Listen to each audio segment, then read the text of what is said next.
Hi guys, this is Mr. Champion. Sitting here in New York City, and realized that I had not done the video that I said I was going to do. So I want to talk to you about reviewing how to do running math.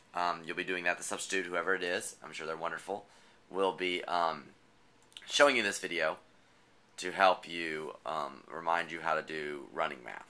So what you'll do in just a moment is you will gather up the stats that you need, which will be the running totals for last week, which was, let me think, today is the 21st, or today is the 22nd. Today is the 22nd. So you'll be doing the totals from the 14th until the 21st. So that's what you'll be doing. And I just wanted to remind you of the steps you're going to follow. So the first thing you're going to do is find the total number of miles that I ran last week from the 14th to the 21st. That should be relatively simple. That's your data set. You'll have 7 entries in your data set. Each entry is a number of miles that I ran last week. Once you find the sum, let's just say, for example, that the sum is 22 miles, just for example. Say it's 22 miles.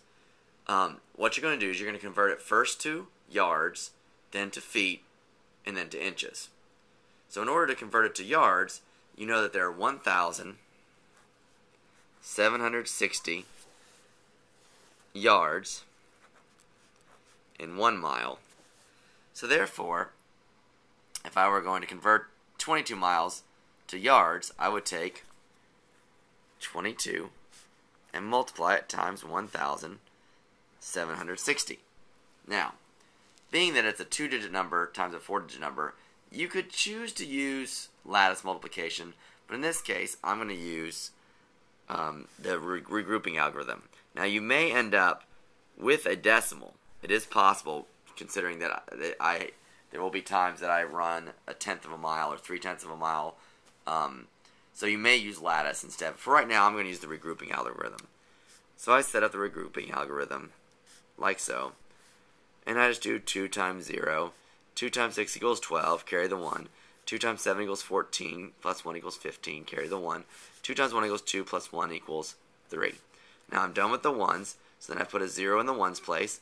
And I'm going to get, since it's times 2 again, I'm going to get the exact same thing as above. And then I just add 0, 2, 8, 3. So what that gives me is 38,720 yards. So that's how many yards I would have run if I ran 22 miles. So then I want to convert it. So that's yards. So multiply times 1,760 to get yards.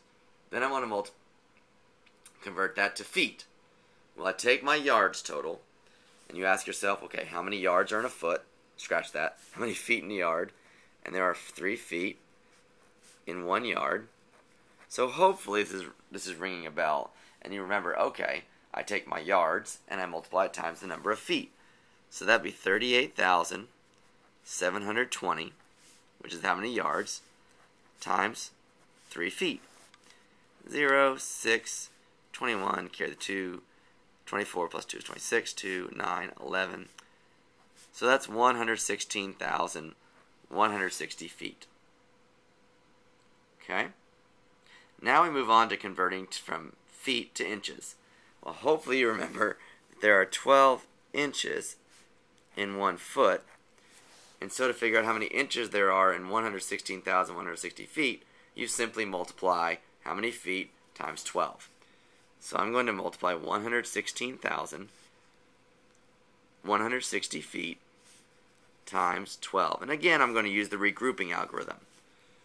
So 2 times 0 equals 0, 2 times 6 equals 12, 2 times 1 equals 2, plus 1 equals 3, it's 12, carry the 1, 3, 2. So I'm done with the 1s, 0 in the 1s place, and now I just have the identity property of multiplication, so it's 0, 6, 1, 6, 1, 1.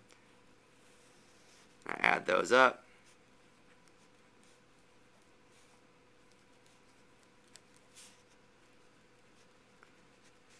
So I have 1,393,920 inches. So those are the first three steps you're going to do. To multiply to figure out how many yards, you simply multiply the number of miles I ran last week times 1,760. Then, to figure out how many feet that is, you take your yards and multiply it times 3, because there are 3 feet in 1 yard. Then you take how many feet and multiply it times 12 to figure out how many inches. In this case, 1,393,920. So, the final step of running math is to determine how many miles, what average miles per day. So, I ran for 7 days, so that's going to be my divisor, and then whatever my total miles is going to be my dividend. So 22 miles. Here, let me just do it on another piece of paper, just to help us out a little bit. So like I said, 22 is my dividend. 7 is my divisor, because that's how many miles I ran. Or excuse me, that's how many days I ran. So, 7 goes into 22 3 times. I multiply 7 times 3, that equals 21. Then I subtract and I get 1. Now, of course, you know that I have all these zeros at my disposal if I need them. So I'm going to use those. So then I put my decimal point up in my quotient, and I bring down the 0. 7 goes into 10 one time. So that's going to be 1 times 7 equals 7. I subtract, I get 3.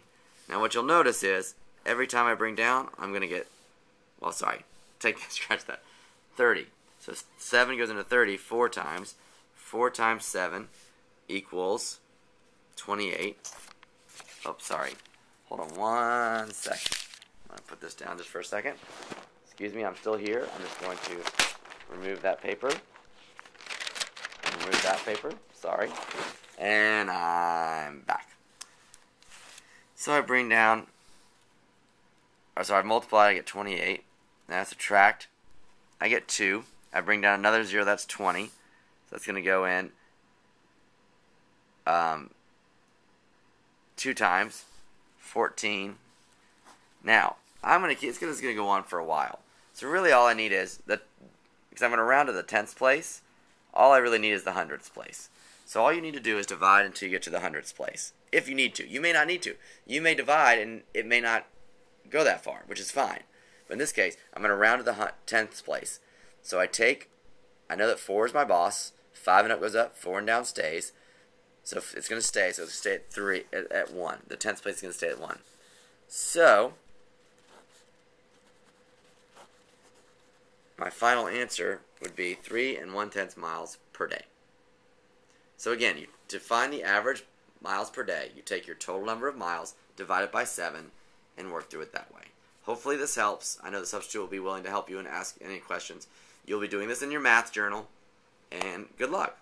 And you'll be seeing me in a little bit talking about reducing and simplifying fractions.